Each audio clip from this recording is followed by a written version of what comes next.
you very much indeed. Hello, good evening, and welcome to Through the Keyhole, the show that visits the homes of the famous and reveals secrets which are, you must promise me now, to go no further. Tonight, as always, we're looking at the keys of two engrossing homes, taking them with us to find out what well-known personalities are living there. With Lloyd Grossman's help, we'll be taking a privileged peep behind closed doors.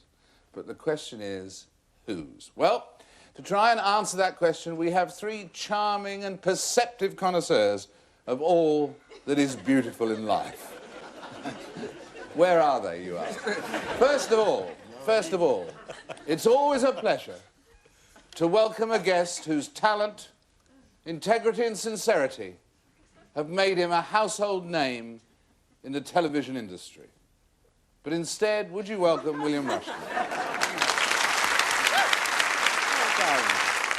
Secondly, a young actress and singer and writer so famous that her name is on half the water taps in Paris, Miss Emma Freud. And finally, making his first appearance on television since his recent charisma transplant, Mr. Chris Tarrant. Well, now, let me tell you a little bit about the game. With the aid of our famous key, we'll be taking a careful look inside two fascinating homes. And that should tell us something about the people who live there, the person or people. All that our friends over there have got to do is to try and work out who that is. So let's join Lloyd straight away at house number 1. And watch closely, because remember, the clues are there as we go through the keyhole.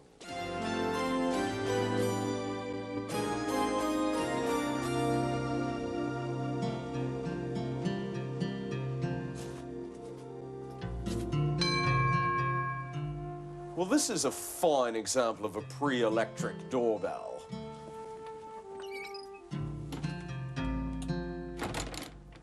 Well, these are double doors for very thin people, and no wonder they're thin, because they're terribly sporting. They're interested in walking, riding, rugby, and perhaps handball. Well, this dining room is not just for display. It has the feeling and the appearance of a very well-used, well-worn room. This is a no-nonsense dining table, and I think these people really enjoy their food. They're quite serious about good eating here. They're quite an intellectual family. I love this library. Very wide range of interests on display here. Now, there's a wee Scotty in the corner, and there's some Scottish items on the dresser. So these people are quite keen on Scotland.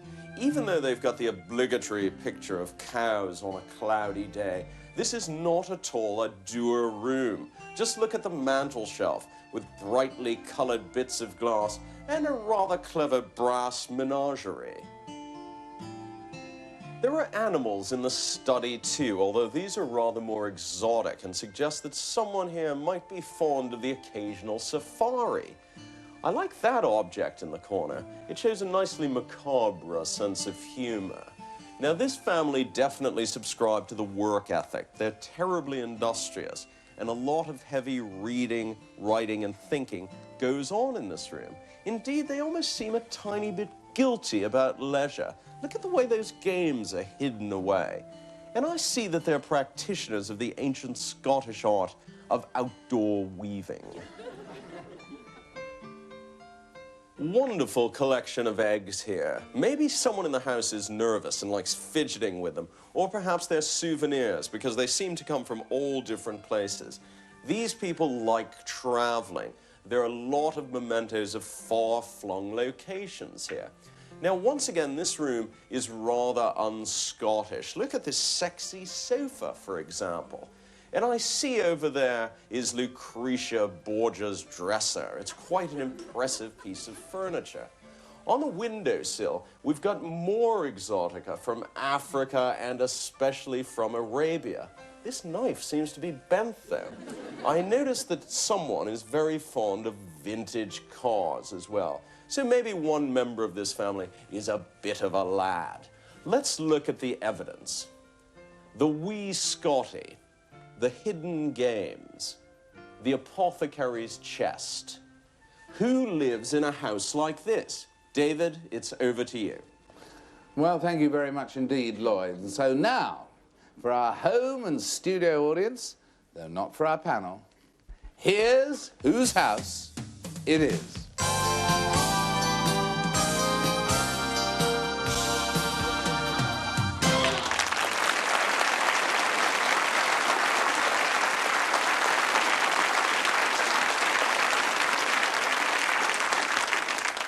Willie, it's your turn to start the analysis. What a poser, Dave.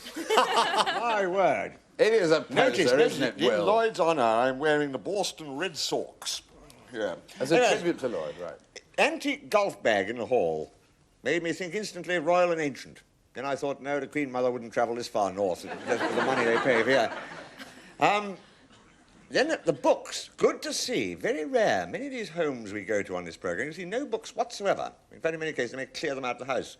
Hong Kong, 1983, and the Nuclear Something were the only two I managed to get the titles of. But anyway, these people obviously read, and there's a great plate, something to do with the Order of the Thistle. It may not be that the person who lives in that house now is Order of the Thistle, but it has something to do with the Order of the Thistle, which points towards Scotland, because the thistle is no use for anybody outside of me.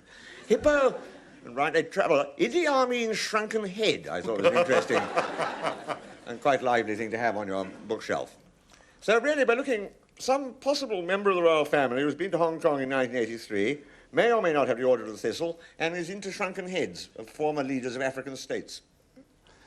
Interesting summary. Now, do you agree with that, Emma? I don't... Like, this is terribly difficult, you know. Much harder than you thought. Yeah, I'm very confused in this one. I saw that game Election X, which we have in our house, and I think is in every house where people know nothing about politics. Obviously, someone who knows nothing about politics. Oh. That narrows it down to about 7 million, then. Scottish. I first thought of Les McEwen, but then there was a picture of a 14-year-old child, and I don't think... Do you know who Les McEwen is, David? More or less. Yes, basically Ravers, that's right. I know you're quite a raver. The Brass Menagerie, somebody with a very tacky taste. I mean, they're horrible, those things, aren't they? And the Candles, obviously someone who likes a bit of a romantic evening for two. That's as far as I got so far. Chris? Christopher. Well, there's so many red herrings in amongst all this. I mean, it's someone who's very fat, eats a lot, and has a lot of sex on the sofa, which... could be almost any member of the royal family. There's a seal in the audience. There was actually, in amongst all this stuff like games and so on, there were 2 or 3 things that I thought only a member of Parliament or somebody political could have one. It's somebody... You see, that links up. That was the reason for the applause during Emma, There were too. things that nobody in their right mind except a member of Parliament or a politician or a political correspondent or someone would have. So it's someone who knows something, probably not a lot, about politics. Right. The field is narrowing, William. So, it's Scottish-ish, politician-ish.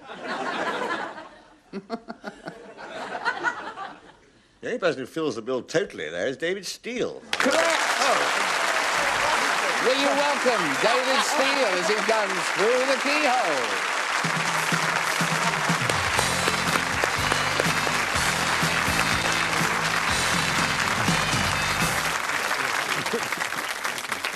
Yes, absolutely. Matching shirt. Now, David, freedom of speech in this democracy. Yes. Anything you want to put straight? Quite a few things, actually.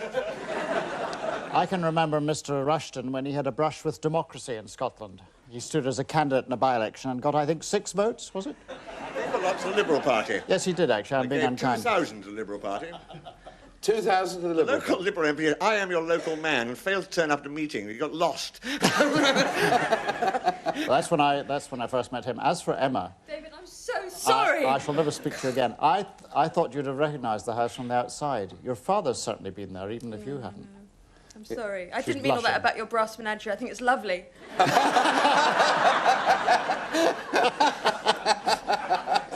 What? Tasteless was the word. Tacky and tasteless, was that? What brass menagerie is it, anyway? I never... And the shrunken heads we were talking about, now that goes back to your days in Africa, That's doesn't right, yes. A lot of the things you showed are actually from Africa, from the time that I was there. And you still speak What were Swahili? you doing there? As a matter of Jumbo? Oh, they're ignorant. No foreign languages here, yes. Right. But What was I doing there? I was at school there, being educated. Of course, hence the accent.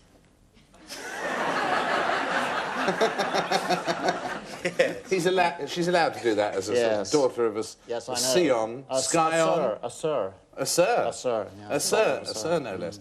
We didn't see many photographs of David Owen. You did? Well, that would have given it away, wouldn't it? Brilliant reply. Brilliant reply. Now, is it true also, in addition to the thing about good eating, about keen on food? Yes, I'm afraid that's very perceptive. Your colleague who was up there filming obviously spotted that.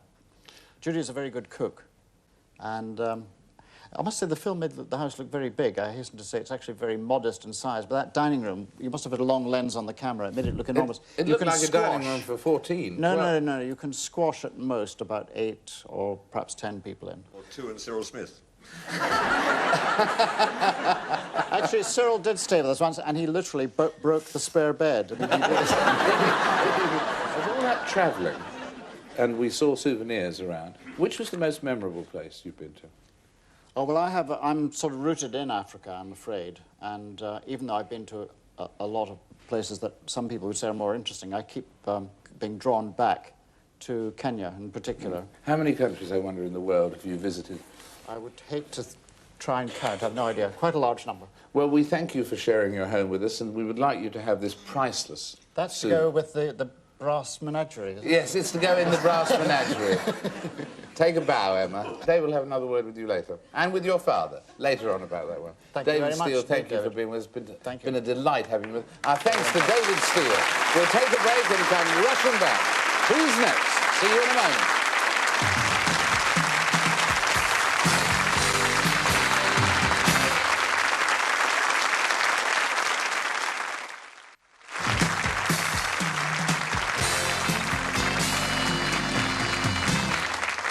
Welcome back to Through the Keyhole with Lloyd Grossman. According to Lloyd, there's no place like home. And he should know he's been to enough of them. So let's join Lloyd straight away at house number 2 as we go Through the Keyhole.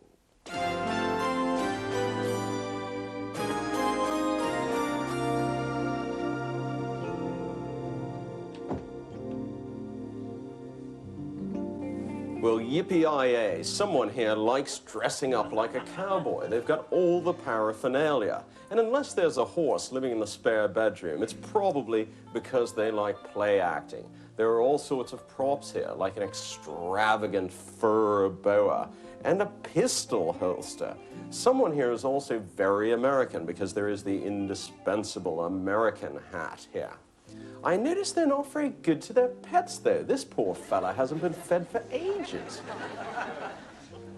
The fireplace, which is usually the most traditional element in any sitting room, has been given a full-blown modern treatment here. It even has tiles by Salvador Dali. So this is someone with very progressive taste. Indeed, someone who's rather international, because this room doesn't have a particularly English feel. There's a tremendous sense of color in here. Just look at those walls. It's like being buried alive in a family-sized tub of pistachio angel delight. There's a tremendous feeling of vibrancy here. This picture is very lively. And this person likes to be surrounded by friends, hence the large L-shaped sofas. I think a lot of very informal and quite noisy entertaining goes on in this room. It's also the room of someone whose work is very much linked to their private life, because the computer is sitting in the middle of the drawing room. All the shapes in here are very geometrical. All the colors are primary colors. Just look at this vase. It could have been on Minnie Mouse's wedding list. This kitchen is so compact that there's no room for a kitchen table. But the odd thing about this flat is that it has no dining room either. So it's fair to say that these people don't give very grand dinner parties. In fact, I don't think they cook here at all. One thing that's apparent is that they take their junk food very seriously. This stunning bathroom is at the center of the flat. Its sheer size and lavish detail, just get a load of those hand-painted tiles. show that it's probably the most important room here. I can picture someone luxuriating Cleopatra-like for hours in this sunken bathtub. And when they're not frolicking with the frogman, they're probably thinking great creative thoughts. There's someone here who loves the ritual of the bath. They love bubble bath and smelly soaps. Indeed, this bathroom is so glamorous that even the scrubber is straight out of Hollywood. The television and video in here look positively Victorian compared with this ultra-modern decor. There's an amazing construction behind the bed in the fashionable postmodernist style, a style which gave rise to the thought that architects don't tell jokes, they just build them. There's quite a collection of jocular pottery there, and a clock which appears to be in the familiar TV/AM colors. Whoever lives here is most definitely a woman of the world, and judging by the bedside reading, a heavyweight political theorist. Let's look at the evidence. The Chicago Bears hat, the Hollywood scrubber, and the worldly woman. Who lives in a house like this? David, it's over to you. Well, thank you very much indeed, Lloyd. He got so excited by that bathroom, I thought we were going to have his first nude scene there for a moment. But anyway, now for our home and studio audience, here's whose house it is.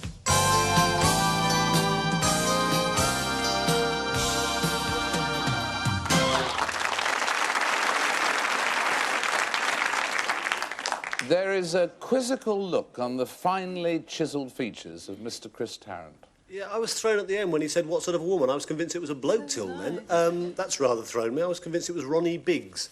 Well, it's just quite obviously a prisoner of some sort. How would we have got him here to walk through the keyhole? Well, he's a very elusive sort of guy. It's just someone who couldn't possibly ever go home. I mean, the house is so awful. The decor is dreadful. I mean, you'd wake up going, oh, my God, that... What was Grossman was calling Yorkular pottery. I mean, you couldn't bear to look at it. So it's someone who's never ever home, who never goes home, which is why Ronnie fitted so easily. So it's now, a major... Come on, stop pussyfooting. Did you like it or didn't you? No. No. It's a major world female criminal, basically, isn't it? Or not? Well, let's hope Emma enjoyed it more than that. You're so stupid. Yeah. I thought it was rather lovely, actually. I liked all that stuff around the bed and all that sort of business. Do, Emma. Yes, thank you, Chris. I thought it was. I thought it was a man as well, though, especially the shoes on the edge of the bath, which I then realised were actually Lloyd Grossman's, weren't they? Lloyd Grossman's. But likes junk food. American, I suppose, an American woman. Yes. Yes. The one cute clue that I did pick up was all that literature was quite sort of lefty literature. So I thought perhaps a sort of alternative comedian style. Moving in the right area. Willie, what did you make of it all? I'm still bewildered by it. I thought it was a set for something you were roaming around. Something I really wouldn't care to watch, but I could actually live in it. I could live in the bathroom. And the living room was more like a bathroom than the bathroom was, and the bathroom was more like a living room. It was quite confusing. It was sort of what I thought was a massive pool transpired to be a sofa with a glass table in the middle. I thought all the fish had died, and I didn't blame them. They committed suicide. I quite liked the place. I did actually. Yes, I quite. It was awful to sit here. I say, I mean, there's some poor person round the back there who's clearly colourblind and possibly severe brain damage, and you know, and you can't. You know, one mustn't. I think you'll I find liked that... it a lot. It's not Terence Conran, because it's a woman of the world.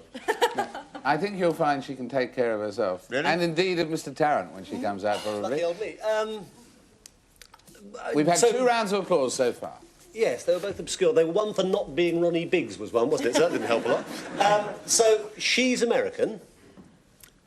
No, apparently not. That wasn't one of the rounds of applause. No, She is no, not, so I You can't ask them to work that hard. They've already applauded America. just want to enjoy it all over Not again. that American. No. You can't just get a round of applause by repeating what they applauded for last time. Why not? Come up with something fresh.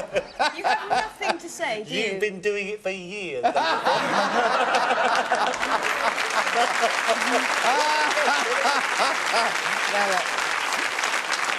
that one deserves a round of applause. Sorry, where were we? Well, is it an American comedian? Actress?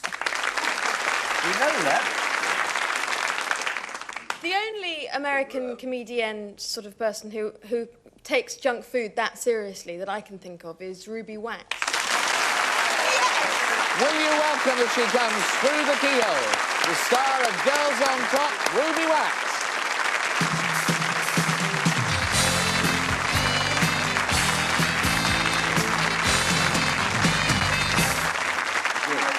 You too. Now, Thank you very much. Emma. Thank you. Emma and Willie like the house, but talk to Chris. No, it's for sale, actually, and I'll be talking to you after the show. No, I'd like to buy it just to get out of here alive. I'd like to buy it. So you didn't like it, did you? It's very lovely. No, you feel so vulnerable. It's like we've taken my laundry and shown it on the television set. It's very No, but I mean, is it really for sale? Yes, it is. If anybody's interested, I'm here after the show. We'll be auctioning it off. I can't sell it.